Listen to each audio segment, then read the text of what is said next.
Hi, so it's Misha here at the MP Workshops, and we are just going to do a quick roundup of what's new in July 2025.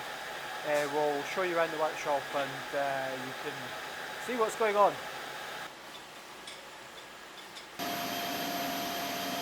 So yeah, I'm here at the MCO lathe that we've got with Ben here, and this machine has definitely been problematic this month. It broke down because the turret that has all the tools loaded onto it that clicks round. So one tool comes in, works on the part, next tool comes in, does the next part. So this machine makes a lot of the kind of the internal components for all the whistles that we make, and the turret that goes round, it lost its place basically.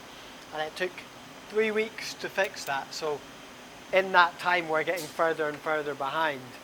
And the last time we got behind on this machine, we actually needed to do 3 shifts. So we were running 24 hours a day, which was night, morning shift, late shift, and then a night shift through the night to catch up, so that we could keep whistles coming through the workshop and out to all you lovely people out there in the world. So yeah, Ben's just kind of he's just getting this machine back up and running basically. What parts are we making at the moment, Ben? So right now we are making some fipples, yeah, and we've just been getting these off because we're really in desperate need of these since the machine's been left on standby for the last 3 weeks. So we're really in desperate need because the Pro Ds are really popular right now, so we're really needing to get these out. Yeah, so that's the silver bit that you see when you look at the anodized whistle. You can look in the window, and that's what we're making here at the moment on this machine. And it's an incredibly precise machine, and it should just produce parts consistently, but occasionally it breaks down, and because there's quite a lot of technology involved, then fixing it isn't the easiest thing in the world, I'd have to say. But we are back up and running now, so that's a good thing.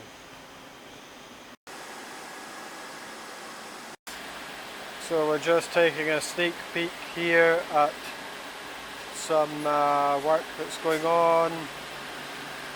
Over here we have actually the F Chameleon, which is finished. Easily the most exciting whistle that we've ever made by a long way. So yeah, we'll be making a making a video on that at some point. Here's some old odds and ends, bit of a D Chameleon there, some other weird prototypes. Yeah, that's just some of the stuff happening on the bench here at the moment. Yeah, so don't speak too soon. We were literally just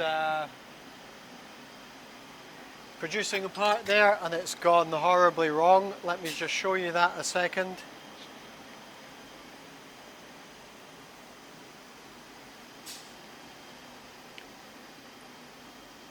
Maybe you can see that there, which is not the part that we wanted to make,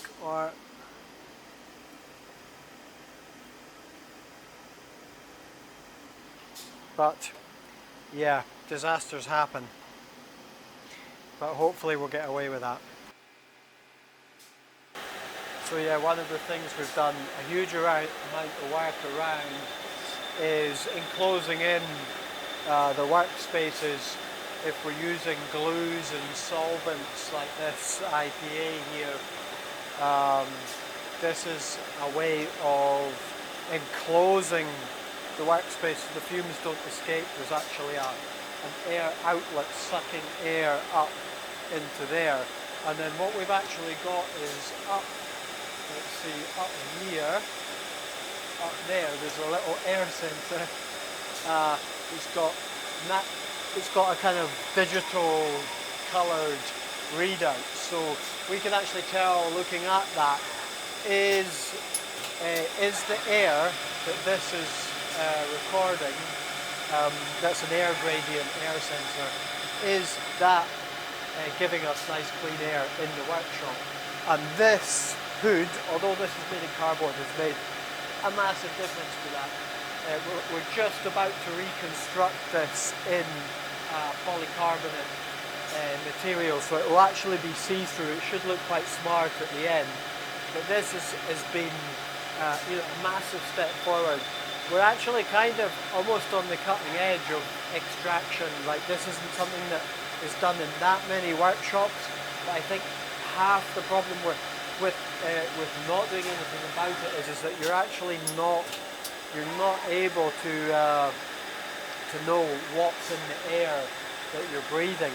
And in workshop spaces, you've just got all kinds of stuff, all kinds of new formulations of chemicals and glues, and it's all kind of, you know, new technology, and it hasn't really, a lot of the materials and the things that you're working with haven't actually been tested properly yet. So, like from a safety perspective. So this kind of thing is really like cutting edge. It makes a big difference. You know, we can see what these air sensors were recording before we had this in, and we can see what they're recording now. You can see those green lights up there. That means that it's nice clean air that we are getting into the workshop. So yeah, that's been a massive step forward for us.